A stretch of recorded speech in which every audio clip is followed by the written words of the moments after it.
पढ़ेंगे उत्तल दर्पण ना।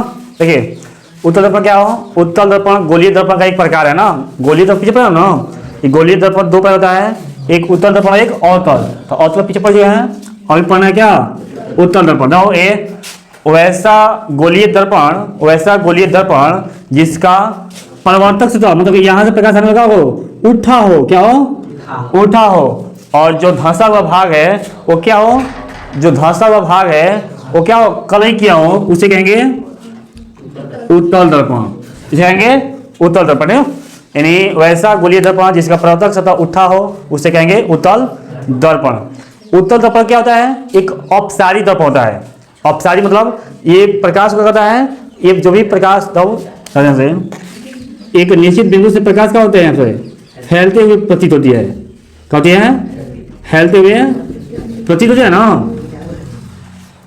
और समझो ये इसका पहले स्थिति में देख लेते हैं। देखिए ये हमारा क्या है उत्तल दर्पण है, यहाँ पर क्या है P है और यहाँ पे वो है F और यहाँ पर है C, क्या है C, और इधर जाएंगे तो जाएगा अनंत, क्या हो जाएगा।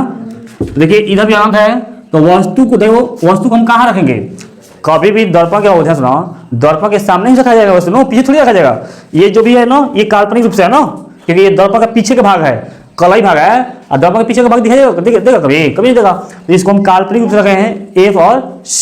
ठीक है चलो अभी आपको पता है पहला स्थिति में कहा रहा हो, पहला स्थिति क्या है कि जब वस्तु ध्रुव P तथा अनंत के बीच में रखा हो, अनंत के बीच में रखा जाए। देखिए जब वस्तु को हम ध्रुव P और अनंत के बीच में रखेंगे तो प्रतिबिंब कैसा बनेगा, देखिए समझते हैं पहले। तो वस्तु ये हमारा ध्रुव हो गया, ये हमारा अनंत हो गया, हम वस्तु का रख दिए यहाँ पे रख दिए, लग गया ना। ये हमारी क्या है, ये हमारी वस्तु है, ठीक है ए बी, इसका नाम क्या है ए बी। देखो हमेशा याद करिए कि जो भी वस्तु होती है उसका जो शीर्ष है पहला फोकस होता है, दूसरा का वो कहता त्रिज्या से ना।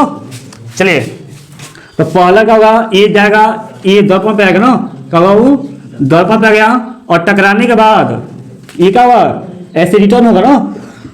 लेकिन हम काल्पनिक रूप से पीछे की तरफ बढ़ाएंगे, ठीक है काल्पनिक रूप से क्या होगा पीछे की तरफ बढ़ेगा, तो ये पीछे की तरफ बढ़ गया। और दूसरा का पॉइंट हो ये भी F से आगे C तक जाएगा ना C, लेकिन ये नहीं जा पाएगा, इसलिए हम काल्पनिक रूप से इसको आगे की तरफ, एक सेकंड, काल्पनिक से आगे की तरफ क्या करेंगे हम आगे की तरफ बढ़ाएंगे, और ये यहाँ पर टकरा जाता है। जब जहाँ पर कट जाता है ये कटती प्रतीत होते हैं ना, नहीं परिचय में पढ़े हैं कि जहाँ पर F से और C से जो जहाँ पर कटती प्रतीत होती है उसको हम प्रतिबिंब कहते हैं। प्रतीत होगी तो काल्पनिक प्रतिबिंब, और कटेगी तो वास्तविक प्रतिबिंब।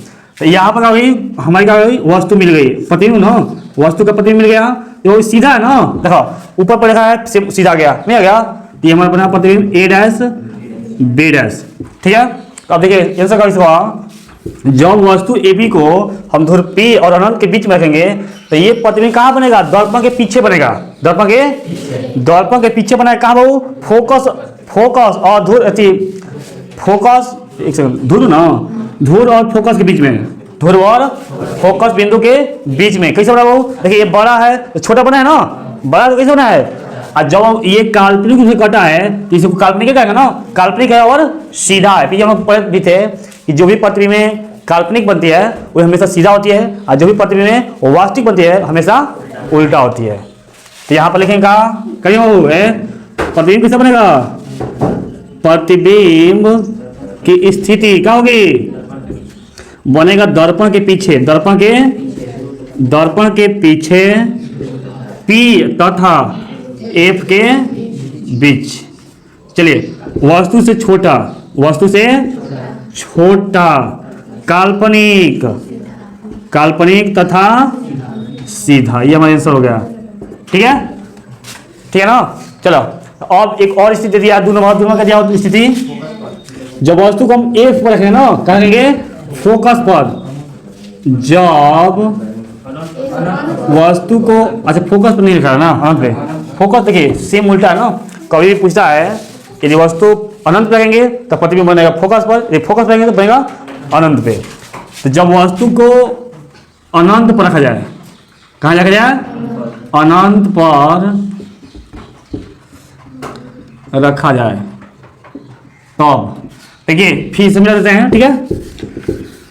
अभी अभी प्रतिबिंब मिल गया भाई, दर्पण तो ही रहेगा ना, दर्पण वही रहेगा क्योंकि वो क्या है, उत्तल दर्पण, ठीक है। चलो अब यहाँ पे क्या रहेगा, यहाँ पे अनंत से क्या होगा, यहाँ फोकस रहेगा, फोकस एफ और यहाँ पर सी, ठीक है। और देखिए तो यहाँ पर आएगा अनंत पे जब हम वस्तु रखे ना अनंत पर, तो यहाँ पे जो भी प्रतिबिंब जो भी वस्तु का जो फोकस किरण है वो क्या है, सीधा आएगा ना, और वो टकराने के बाद इधर ये सीधा अनंत से आ रहा है, इधर भी सीधा अनंत से आएगा ना। टकराने के बाद क्या होगा, ये ऐसे गुजर जाएगा, ये ऐसे गुजर जाएगा ना। अब इसको हम काल्पनिक रूप से आगे बढ़ाते हैं, इसको जो भागा है ना, इसको काल्पनिक रूप से क्या करते हैं, आगे की तरफ आते हैं, और इसको भी काल्पनिक रूप से आगे की तरफ क्या करेंगे, बढ़ाएंगे ना। तो ये कहाँ कटा, एफ पर कटा, कहाँ कटा, और प्रतिबिंब यही बन गया। तो प्रतिबिंब बहुत ही छोटा बनेगा, प्रतिबिंब बनेगा बहुत ही छोटा, जिसको हम देख नहीं सकते ना।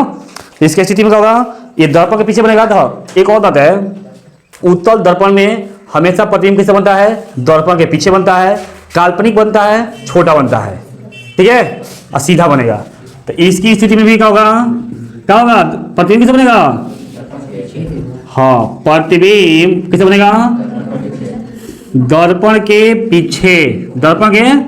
पीछे फोकस पर एफ पर, ठीक है, सीधा काल्पनिक अब बहुत, हाँ बहुत छोटा। तो ये दो स्थिति ही केवल है उत्तल दर्पण में। अब हम समझते हैं उत्तल दर्पण का उपयोग कहाँ होता है ना, क्या होता है उपयोग। तो उपयोग कहाँ का होगा, देखिए पहला सबसे भी है कि केवल ये पूछा है कि जो वाहन होते हैं उसके साइड मिरर में कौन सा दर्पण लगता है, तो कौन लगेगा, उत्तल दर्पण। तो सबसे पहले क्या है, एक नंबर साइड मिरर के रूप में, कौन हो, साइड मिरर के रूप में क्यों बने हो। अच्छा पूछते कोई कि आखिर उत्तल दर्पण का प्रयोग साइड मिरर में क्यों किया जाता है, कारण ये इसलिए है कि बहुत सा बड़ा क्षेत्रफल को ये छोटा कर देता है, बहुत सा बड़ा करेगा, छोटा कर देगा, और हम जो भी पीछे की वस्तु बड़ी या छोटी आ रही है गाड़ी, उसको आसानी से देख सकते हैं और अपनी सावधानी रख सकते हैं ना। चलिए, और दूसरा पॉइंट इसमें क्या हो सकता है, और इसका आपको है, और इसके लिए और सजावटी में भी किया जाता है। सजावट के लिए जो खिलौना होता है ना, सजावट में खिलौना ना देखिए ना कि बच्चा कहीं खेलता है तो उसमें कहीं चमकने के लिए लगाया जाता है ना, चमकने के लिए। तो सजावटी में भी इसका प्रयोग किया जाता है, लेकिन खासकर साइड में भी इसका उपयोग किया जाता है, ठीक है। चलो अगला हम लोग अब आएंगे, अगला आवर्धन क्या है ना, इमिटेट है ना। चलो तो आवर्धन किसे कहेंगे, देखिए आवर्धन होता है प्रतिबिंब की ऊंचाई, प्रतिबिंब की ऊंचाई क्या कर मान लें, h1, ठीक है, तथा बीम की ऊंचाई को मानेंगे h2, ठीक है। तो प्रतिबिंब की ऊंचाई तथा वस्तु यानी बीम को ही वस्तु को एक ही चीज है ना। तो प्रतिबिंब की ऊंचाई तथा बीम की ऊंचाई के अनुपात को आवर्धन कहते हैं, ठीक है। प्रतिबिंब की ऊंचाई तथा बीम की ऊंचाई का अनुपात क्या कहेंगे, आवर्धन। ये जो ऊंचाइयां होती है मान लीजिए मीटर में है, ये भी मीटर में है, तो मीटर कट जाएगा, यानी आवर्धन में कोई भी एसआई मात्रक, यानी आवर्धन क्या होता है, मात्रक हीन होता है, ठीक है। चलिए अगला है प्रकाश का अपवर्तन ना, लेकिन इसके पहले हम लोग को जाना पड़ेगा कहाँ, सूत्र सिद्ध करने में ना, सूत्र सिद्ध। यहाँ पे दो सूत्र सिद्ध इसमें होगा, इस पाठ में प्रकाश के परावर्तन में दो सूत्र है, कौन, एफ बराबर आर बाई टू और एक 1/f बराबर 1/v प्लस 1/, ये दो सूत्र हम लोग आगे सिद्ध कर लेंगे, ठीक है। आज अपना कल सिद्ध करा देंगे ना पढ़ करके।